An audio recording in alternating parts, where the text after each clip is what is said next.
Yo, what's going on, everybody? Welcome back to another episode here. Couple of things to go over real quick here before we get started, so let's jump right in. Recently did some Tombs of Amascut, so yes, I was actually branching out quite a bit there. Started working on some like level 150 and 160 invocations. I did I did bring my first character there and started. I did an entry, then I did a level 50 raid, and then I threw on some more invocations. I was like, this is pretty easy. I did a 100, and then from there I was like, you know what, I can probably just do 150s pretty safely. So I started to, and it was pretty simple. So I threw on even some extra points. So I uh, did like a little 160 and like a 160, 165 with a rune crossbow, diamond e bolts. Actually, no, ruby e bolts. And that those are just the adamant tipped ones, so they hit pretty poorly. The raid was kind of rough. My range DPS just isn't really there. My melee weapon was a dragon sword, so yeah, pretty scuffed weaponry there, but other than that, I do have all the Zulrah upgrades. So my trident was hitting pretty hard. I have a blowpipe for scarabs on Kefri. Um, I use the Karis Partisan for Kefri. So I do have some good gear. I have all three Zenites. So I brought all three amulet switches, etc. Um, some of my gear is okay. It's just that my weaponry, I need to go to Zami to get a Hosta before I continue TOA. In the long run, I really hoped to snipe like a little quick purple. Like, I guess a light bearer would have been kind of cool, but most importantly, a Fang. A Fang would have been insane. Didn't get any purples, but I did get a lot out of it. So a couple things that I got. Well, one, I was aiming to get the rune pouch upgrade actually. Um, as I started to get a thread here and there, I would bring a different account, get the thread, bring another account, get the thread. So actually, what you're seeing here, and I'll right click each one here: divine rune pouch, divine rune pouch, divine rune pouch, and lastly divine rune pouch. So yeah, I got the thread on all four of the accounts. Some of them were like 1 or 2 KC, so pretty lucky. Others I had to do about 10 raids. But I wanted to just do 150s, 160s rather than just do entry modes. Obviously entry modes would be a little easier, but I was able to do the 150s, and it's going to take like 30 minutes anyway, so I figured may as well. But yeah, so yeah, got the rune pouch upgrade, which means you get the thread of Eladinus from raids 3 Tombs of Amascut, and you can use it with a needle simply on your rune pouch, and then that upgrades your rune pouch to hold 4 runes instead of 3. So a 4 rune slot pouch now upgraded for every account. That's just going to be some very nice quality of life. Saves me in inventory space on Slayer tasks, various skilling methods that involve me bringing 3 runes, like whatever need to be. I got that 4th rune upgrade. Going to Godwars for potentially bringing like I guess Blood Barrage is still only 3 runes, but in the instance where I would need a 4th rune, like Ice Barrage as well, raids especially, it'll probably be useful somewhere, but we'll see. Definitely Tombs of Amascut itself, where I want to bring Ice Barrage and Blood Barrage casts for the Monkey Room. So I'll Blood Barrage heal in the Monkey Room before Baba, and you also want Ancients there for freezing the cursed baboons who leave trails of poison behind. So yeah, that's a pretty nice upgrade to get. So you know it'll find its uses for sure, and just got that out of the way. I obviously needed to. Um, guys just willingly, I guess, crashing me. All right, I'll hop. So anyway, yeah, the rune pouch upgrade was pretty nice to get. I didn't get any purples. My gear was pretty scuffed, so I didn't continue it any longer. I figured, well, I'm gonna have to go to Godwars to get a Zambi spear, make that into a hosta, and then I can resume. Then my weapons would be a hosta, a rune crossbow, and a uh, the upgraded trident. So my mage gear is there. My mage gear is pretty nice. My melee gear would be really nice with the hosta. So I just need to basically go get the hosta, and then rune crossbows, whatever. Like, it's gonna be difficult to get a better range upgrade at the moment. So I guess the better way would just to be either do Chambers of Zarek for potentially like a twisted bow or a dragon hunter crossbow. Maybe be able to use dragon bolts, although I don't have a great source for dragon bolts. Could do corrupted gauntlet, work for a bofa.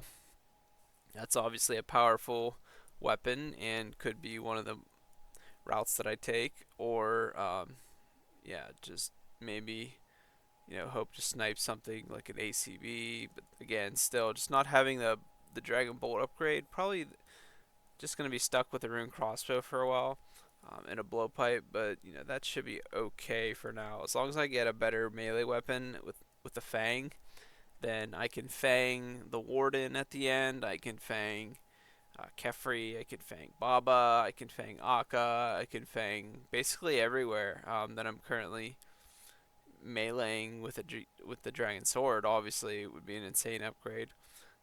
But besides that, I can melee the Warden at the end, and just run back and forth, dodging the floor tiles as he does his attacks. It should be a better DPS than a rune crossbow, I'm assuming. So, but yeah, so just wanted to go over there, like a little bit of a struggle with the setup I was using. I was doing some skull skipping. There's a part in Warden's Part 3 where he summons some skulls, and then you go on one of the sides. You just have to mark a tile to know where to stand. And then you kind of just attack one of these skulls that's far away from you that you left alive. So you leave one skull alive and you spam click it from a specific location, and then as soon as they blow up, it disappears. So your spam clicking goes from attacking the skull, which keeps you still if you have like your trident on long range, into a walk here command, which then starts running you towards the center of the room. When he does his skull attack, if you left any skulls alive and you actually dodge it, and it doesn't do the explosion damage to him, there's like a small little hit splat that comes from hitting all the skulls. I think it gets hit. The Warden gets hit for about 100 damage. Now, this 100 damage doesn't accumulate you points like dealing damage to every other boss, including Warden, does throughout the raid. So it doesn't contribute to you getting a higher chance at a purple. However, if you do the skull skip method, which you leave one skull alive, so that in the case where you mess up this skull skip attack, it does only a small amount of damage for having one skull left alive, whereas if you were to just ignore them all and then mess it up, it's going to hit you for the full brunt of the damage, which could potentially just one-shot you from 90 HP. So a little bit of a safety window, but I've never actually gotten hit from it. The method works fine. You just do what you're supposed to do, what I explained a minute ago, and should be fine. And what it does is it keeps Warden at a higher health. So yes, you do have to deal more damage to him, but you dealing the damage rather than the skull attack thing, like retaliating back at him and hitting him for like 100, you get to deal 100 damage with him.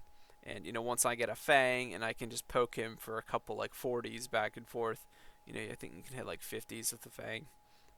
It's basically like 2 or 3 attacks, and I'll get good points for that towards getting a purple. So as I scale up to like 170, 180, I think I could easily just throw on Walk the Path. That's one invocation that gives about 50 raid level. Yeah, it gives 50 raid level exactly. And I was doing like 165s. So if I got a Fang, I would immediately throw on Walk the Path and start doing 215s. which would amplify everything's damage and health significantly. So a little bit of a worry there. I got to make sure that I can survive that raid level. But I've seen a lot of hardcores. They do like 300s, even like 350s. Pretty consistently. I remember Sick Nerd was doing some 300s and 350s consistently. He did it, obviously die to it.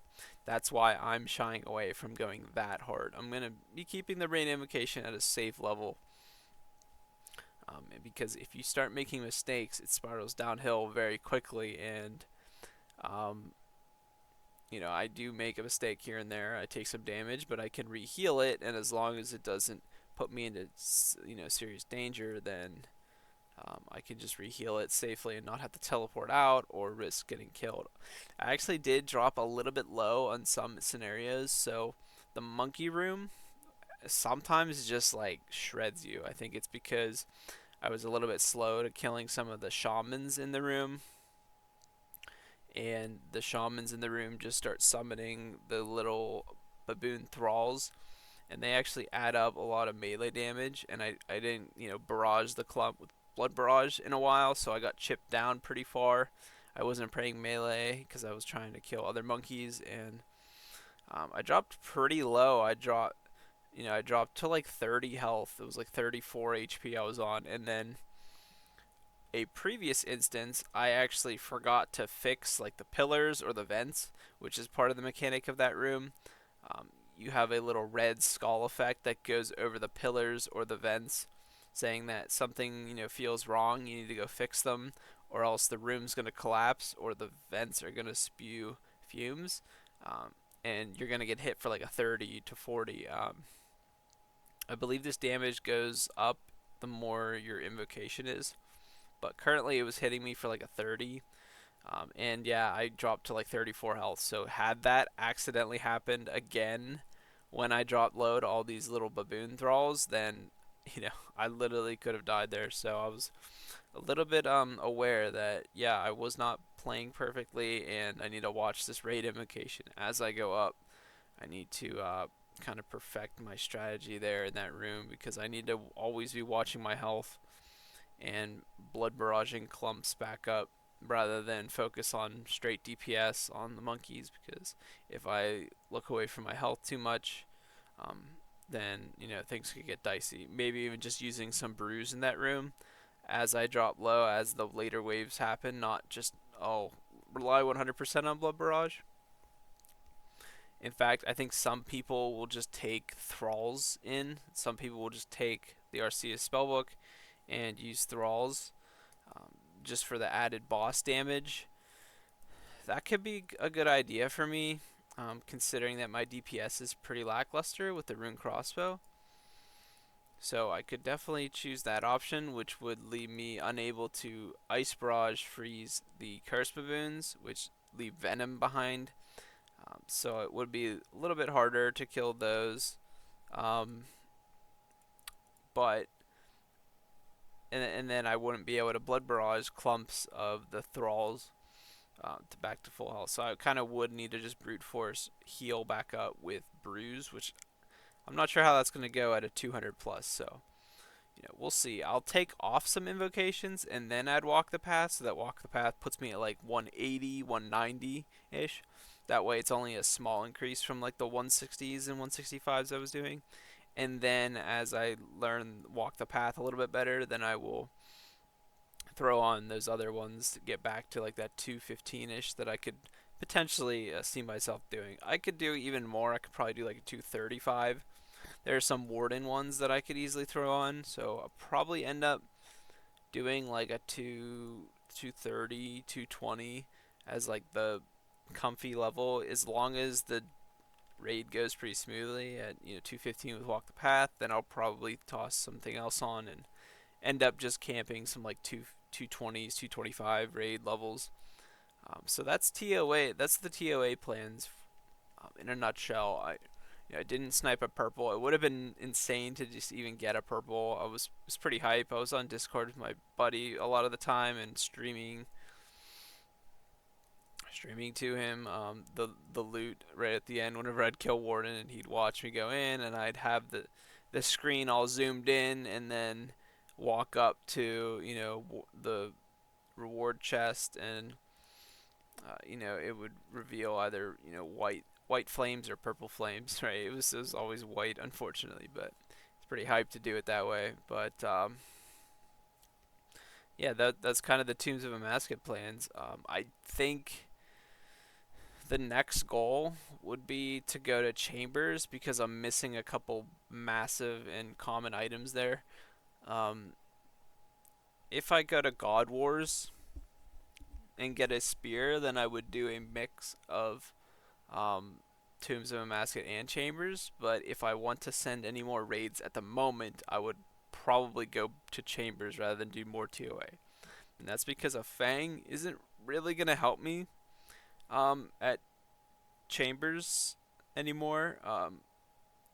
The the 5 tick speed means that you can't really use it as a solo ohm weapon because I need a 4 tick speed melee weapon to stay in rhythm to run around in a solo ohm. That's going to be important. So I'm going to be using a tent whip. I have 30 some, I literally have over 30 abyssal whips extra in my group storage. So tent whip charges are absolutely of no issue. I'm going to be using a tentacle whip at Chambers, and I'm going to use my trident. My mage gear is pretty decked out, so that'll be good. Overloaded and just stay high health, have a ton of brews. Try to keep my switches minimal in there rather.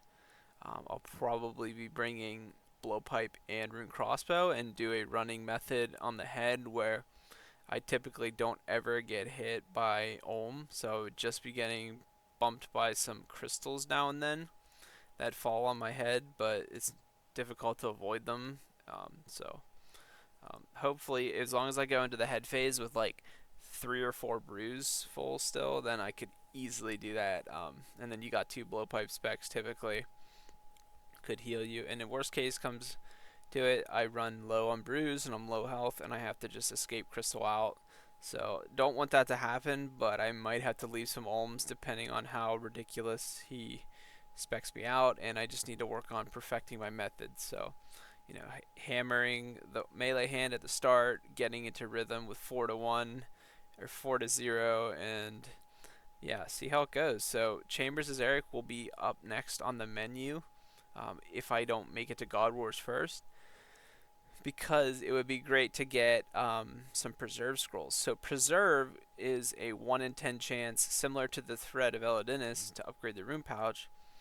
However, it's tradable, so I can just raid on one account and get preserve, unlock it, unlock the prayer for that account. Then I'll keep raiding and I'll get more preserve scrolls, which again is just a common loot, 1 in 10. So I'll get some duplicate ones for the rest of the accounts, and then I'll have preserve for things like Slayer, God Wars, wherever I go, group bossing. I will have preserve unlocked for them, and then work towards getting some Chambers purples, which would be insanely useful if I get any purples at Chambers. There are some pretty bad items there, but like even like a twisted buckler is actually a pretty decent shield, considering that I'm going to be doing Armadillo. So most of my accounts will wear a crystal shield, but you're praying range anyway, so that's kind of only acts as like a melee tank shield. So the buckler is perfectly fine there as a replacement, and it adds some range strength bonus to your kit and your DPS setup. So I think I would throw that with my chinner or something, and then maybe that gives the chin an extra max hit. It also gives better accuracy, which is kind of helpful for chins. They're kind of garbage on accuracy. So yeah, what my Armadillo method would be: one account is throwing chins at the minion, while the other 3 just bolt the boss. So that way the boss doesn't move. I at least have somebody bolting it, and it would be overkill to chin on more than one account because the minion would just die too quick. So I'll just have most of them rag bolt the boss, and honestly, I think Armadillo will be the easiest God Wars. No joke, like because all you do is I just turn on my quick praise at the start, be prey range and eagle eye. Obviously, the very high one-shot capability since he hits everybody in the room instantly. So I'll make sure that I'll probably like spread out on all 4 accounts at the start, just so that I can see. I'll be like one tile away from each other, just so I can see the 4 ranged prayer overheads, because and that way I just visually can identify in one glance that all 4 are praying range. Because if you don't, you're just gonna get immediately hit by a 60 from the boss, and then it's 2 hits and you're dead. And he attacks very rapidly, so need to make sure that all my quick prays are correct and on and properly, and then let the boss kill begin from there. With like Eagle Eye, might even just downgrade to like Hawkeye to save on prayer at the start. That's the 10% prayer for range. It, yeah, you're thinking like, oh, that's kind of crazy. Why wouldn't you just use the best one? Because the drain rate is significantly different. But I'm basically like 90 prayer on all these accounts, and I'll have some decent prey bonus going in there. So I will, be fairly susceptible to taking damage and have good prayer. So I'm not too worried, but I can't let my prayer ever get drained, and I'm going to be focusing on lining up the chin as well. So I guess as long as I just super restore up to full in between kills, then I should be fine. One of the things I want to do in there is take. I'm going to be taking runes for the spells potion share, and there's 2 potion sharing spells on the lunar spell book. So one is a stat boost potion restore, which is like a super combat or a range pot, and then the other is a restore potion share spell, which is for like super restores that restore like prayer. um, they're a little bit confusing to understand, but what they do is you literally cast the spell on the potion, and what it does is it drinks a dose, and then it also uses a dose on everybody around you minus 1 dose. So it's kind of weird. I think there's a minimum of 2 doses though. So if you just use it on yourself and there's one of my teammates near it, it would still use 2 doses. But I think if there's a third person, that's where it becomes like just free or something. Or actually, I don't think there's a minimum. It might actually be only useful for. It might actually only take 1 dose if I use it on 2 people. So if myself and one person is nearby, so one of my group hardcores, and I cast this spell on the super restore, I'm thinking it should literally give both of them a restore dose effect and only take up 1 dose. Though I think it's going to use 2 doses. For some reason, it's making me think that, and that only by adding a third person do you actually gain the like extra dosage effect. But I'm obviously going to want to use it on all 4, so I'll group everybody together and I'll use this effect on the clump of my accounts in the corner waiting for the boss to spawn. And it actually cuts down on the usage of your potions, and I can do this for range pot boosts as well. It'll cut down on the range pot consumption because I can share it in an AoE, and I'll have to look more into it on the exact mechanics. But I do know that you save doses overall. Like, for example, if I have all 4 of my accounts there, then I think it only takes 3 doses from a potion. So you have to use it on a full 4 dose super restore or a 3 dose one, and it would take 3 doses from it. So the 4 dose would be left at 1, or the 3 dose would be completely consumed. But it would give the effect to all 4 accounts in that situation, but only make me lose 3 doses of it. So instead of each account drinking 1 dose apiece, which collectively would be minus 1 times 4, so that's 4 doses used. I think you can actually save doses using these spells. So I'm gonna bring it and look into it. I do know that you save doses over the long haul of like a Godwars team sort of fight. So I would definitely do that. This would give me the option to use something like Vengeance. I would be able to use Vengeance on that account since I'm on Lunars and I'm already bringing like Death Runes and such for the potion boost. So depending on if I can easily use Vengeance, I may as well just bring Venge and then click the Venge every time in between boss kills. And if the boss, like Armadillo for example, if it ends up maging me right off the bat, hits like a 20, then that's just like free damage to the boss. It only takes like two death runes and a couple astrals and earth runes, so like I don't care about the rune cost. I just want any extra little bit of damage, so doing that will be fine. And then aside from that, I'm going to be bringing thralls on the other accounts, and I'm going to summon a thrall at the start of every kill, so that's -6 prayer, which is going to be kind of draining for my prayer supplies, but sharing the potion and saving a dose there lets me kind of use this 6 prayer every kill for thralls. And then Godwars bosses, being as tanky as they are, the thrall is excellent DPS because a thrall has 100% accuracy. So summoning a thrall on the RC spellbook will just add a little minion that hits zeros, ones, twos, and threes. Those are his possible hits. So you can either hit a 0, 1, 2, or 3, which means you're on average you're going to hit 1.5. If you add all those numbers up and divide by 4, you get 6, and then divided by 4 is 1.5. So the average hit from a thrall every time the thrall attacks, which it attacks roughly the same as you, once every 4 or 5 ticks, it's going to hit roughly 1.5 damage per attack. So over the course of the fight where it attacks like 10 times, that means the thrall just by default is just subtracting 15 or 20 health from the boss. Do that on 3 accounts, now you're really talking, right? 3 of my accounts attacking the boss with a thrall is about 60 damage ish per boss fight, um, per respawn. And so the bosses, they only have like 240 or 255 health.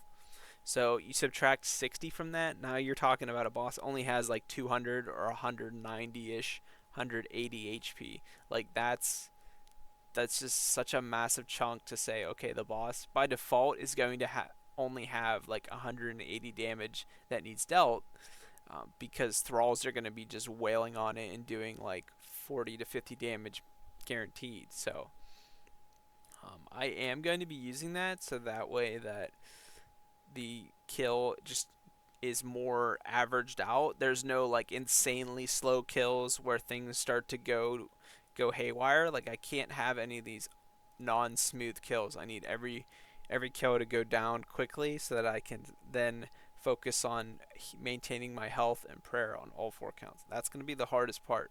So the fact that I'm able to sort of do a lot of this DPS with thrall damage is going to make it so that I'm much more consistently killing the boss at a fast time, at a for a quick kill speed time, because then I can get back to focusing on restoring my health, prayer, sharing potions throughout my group, and then focusing on the minions after each kill, focusing on which accounts the minions are targeting.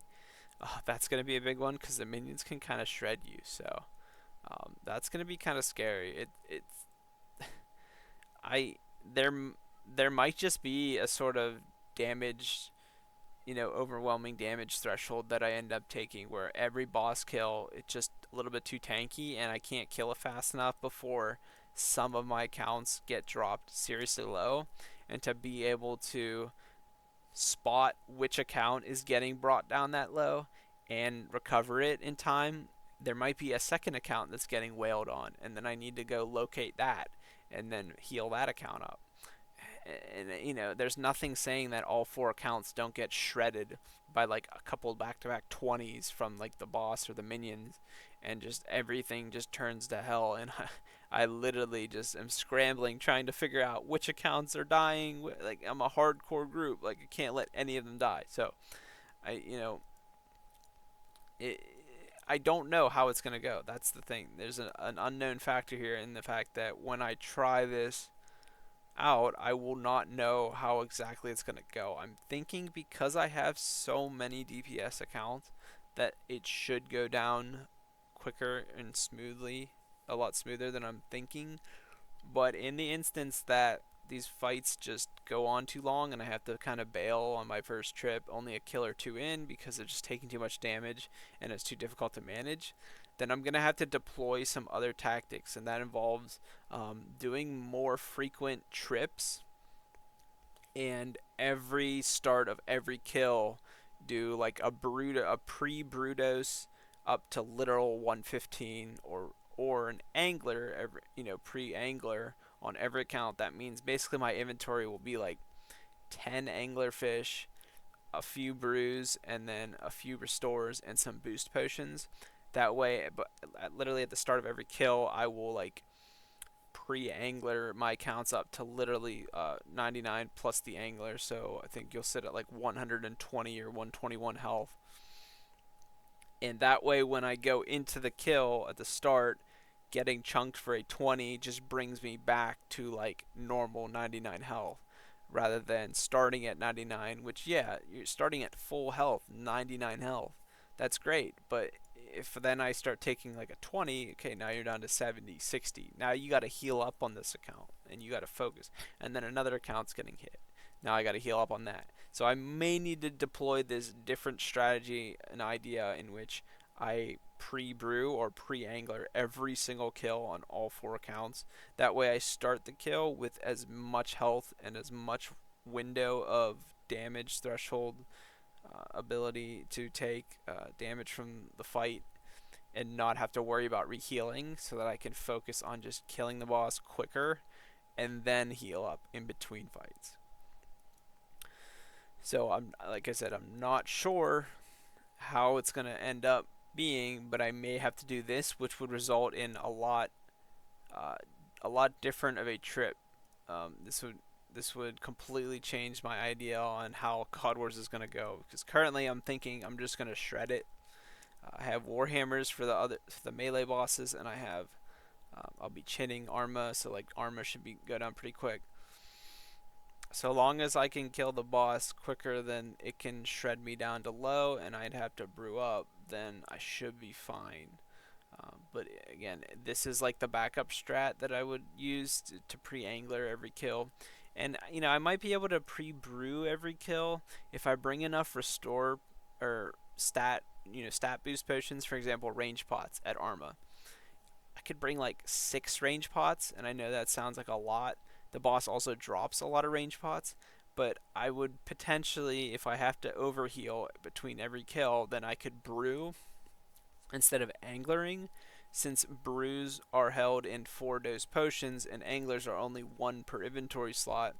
This would allow me to pre-heal above 99 to 115 before every kill, which is close to what an angler would do. An angler would be 121, so 6 more health, but again, just adding that extra 16 over 99 or 22 with an angler over 99 is going to be kind of the deal breaker if the boss fights get a little dicey. So I could potentially pre-brew before every kill, and this would only use 1/4 of a potion, which takes up an inventory slot per 4 dose potion, rather than eat a full angler every kill, which would literally just be, okay, -1 food, -1 food, -1 food, -1 food for all 4 accounts. So each account will only be able to pre-angler for as many anglers as I can bring, and you can only bring 1 per slot, obviously, in your inventory. Whereas the brews, I would be able to bring like 10 brews, and so that's 40 pre-Brutos boss kills and fights. So it would amplify the amount of times that I could start a boss fight pre-healed above my max health substantially by brewing instead. Now, obviously, it would be about 6 less HP than an angler, but I could do much, much longer trips if I was able to use only 1/4 of a potion rather than a full inventory slot worth of an angler every single kill per account. So yeah, I'm not sure how it's going to go. I'm really not worried about getting kill count because like I have the Gommel's hilt, so I just literally telly right back after banking. I go up, I get kill count, but yeah, like for Aviancies or Sarah Godwars, I do not want to have to slug through a ton of KC every single time I got to telly out. So I'm really hoping the group effect of having 4 accounts is going to help out in the DPS department, enough to where I can kind of hit this critical mass point where I get enough food drops from the fights. So like, most of the actually every God Wars drops a significant amount of food. There's monkfish and summer pies from Sarah. You get sharks and tuna potatoes from Zammy. Bandos drops a lot of sharks and chili potatoes from the minions. And Armadillo drops like manta rays and what is it, like egg potatoes or something that heal 20. So, and as well as most of them drop bones except for Zammy. Zammy drops ashes, unfortunately, because they're demons. But the others drop bones, and so the boss plus the boss plus 3 minions means there's 4 bones per kill for those other 3 God Wars bosses, which means that's 4 peaches per kill. So, healing to full HP again, using bones to peach tabs, um, picking up the bones, picking up food drops, using my brews in my inventory to re-heal back to full, and then overhealing even is definitely going to be a reasonable option. I just need to make sure that each kill goes smoothly and is safe enough to where I'm not scrambling and I don't have to like panic telly out constantly because um, if I have to scramble around, then I'm gonna have to again do this pre-brew strategy, see how that works. Which means that every time I pre-brew, I lose my stat boost. So I'm gonna have to dip into a stat boost potion, like a range pot or a super combat between every kill. Again, not ideal because brewing away your stats, you kind of want that boost to last a couple God Wars kills in a row and then repot. Um, Whereas pre-anglering would save my boost potion because it doesn't brew away my stats. But I might need to brew away my stats anyway to heal up back to 99 and then angler. So, I might end up losing it anyway. I don't think the angler method would particularly save me my boosts. So I'm just gonna have to rely on the lunar share potion spells. I think those only using 3 doses on all 4 of my accounts compared to individually drinking a potion dose on each 4, which would consume 4 total doses. I can just sort of drop all my supplies to my Lunar's account and then use the share effect and then hopefully, be a lot more conservative on the dosage usage there for those potions and just gotta hope that this all works. So these are the plans. I'm slowly finishing up almost 99 defense on the 4th and final account here. So that is the one that I'm zoomed in and turning around on. Almost 99 defense. I'm working on the last level here. Just doing some Slayer. Um, this account is also the one that will be doing Muspa at some point for an Imbued Heart upgrade. But, it's not really a huge concern of mine because I don't know where I'm going to use the Imbued Heart anymore now that I've already kind of completed Zulrah. Zulrah was a big one. Kraken Boss was a big one. But I'm done doing Kraken and I'm done doing Zulrah for the time being. So I don't know where else I would really use it. It would be nice to bring in like God Wars. In fact, I think I might. Just because you can bring it and click it every 7 minutes and then you get a free magic level boost, which inherently boosts your ability to tank mage hits from the mage minion in all the God Wars, as well as like the mage attack from I think Zammy in the Zammy boss or the mage attack from Armadillo. So there's a couple places where actually all 4 of the rooms, the minion alone, but then 2 of the 4 have a boss with a mage effect attack to where literally just imbued harding your magic up above normal will just make that account slightly more beefy. Now, I'm not going to be sharing this imbued heart um, a crazy amount because that's going to be way too hard. Well, maybe I'd have to get off 3 trades every single fight. Click it, um, trade, click, trade, accept, click the heart, trade, accept, click the heart. So that would just take a while in general. So I would need like a solid 30 seconds after the minions are dead to pull this off. Plus, you gotta remember I gotta reheal. So I'm not gonna be passing around the imbued heart to 4 accounts every few kills. I'm just gonna camp it on 1 account and click it casually. So it's only -1 inventory space to do this. But I do think that's pretty helpful. it is pretty important and will help at least that one account, right? That one account to be able to imbued heart up, which boosts my mage level, which effectively makes that account a little bit more durable. So um, yeah, I'm gonna be working on that, and we're just gonna see how God Wars goes. So no real plans to get that imbued heart upgraded, but I will be planning on just continuing out Slayer here, finishing the last two accounts that need to finish Slayer. Last video I showed that I got 99 defense on the third account. So what actually is left is just attack for that account, and then I'll be maxed melee. I will probably still do some Slayer because I need to continue to get mage levels from burst tasks, as well as stack up Slayer points and start working on getting a stored Aviancy and an active Greater Demon task. Because when push comes to shove and I start sending Zammy, I'm gonna just need back-to-back Greater Demon tasks. Um, it's just the way it's gonna be. It looks like that. I thought there was a star here, but I guess there isn't. Um, but yeah, I'm kind of gonna wrap up the video here though. So I do appreciate everybody for tuning in. Make sure you drop a comment if you have anything cool to say, and subscribe to the channel for more content, because we're getting into the end game. We're getting out of that like boring zone where it's just a lot of Slayer, a lot of training, a lot of account progression. Eventually here we're just going to be doing straight God Wars, and literally it's every day, just you know after work I'm going to be working on doing some trips and literally just sending it. As far as getting God Wars kill count, that's like easy, right? That's something that I can achieve in just like 10 or 20 minutes, right? So I'm just going to be sending non-stop trips and see how many, if I can stay in the boss fight for the boss room for a couple hours or something, like 2 to 3 hours, that's a solid sesh. Um, that's kind of the hopes, is that I can at least sesh out a couple hours worth of like a Greater Demon task at Zammy or Aviancies, or doing like Bandos, because getting back and getting kill count for a couple of those rooms is going to be pretty tedious. Not being able to just one-shot little goblins and imps for Sarah and Armadillo is going to be sort of a pain, so I need to figure out how I'm going to do that.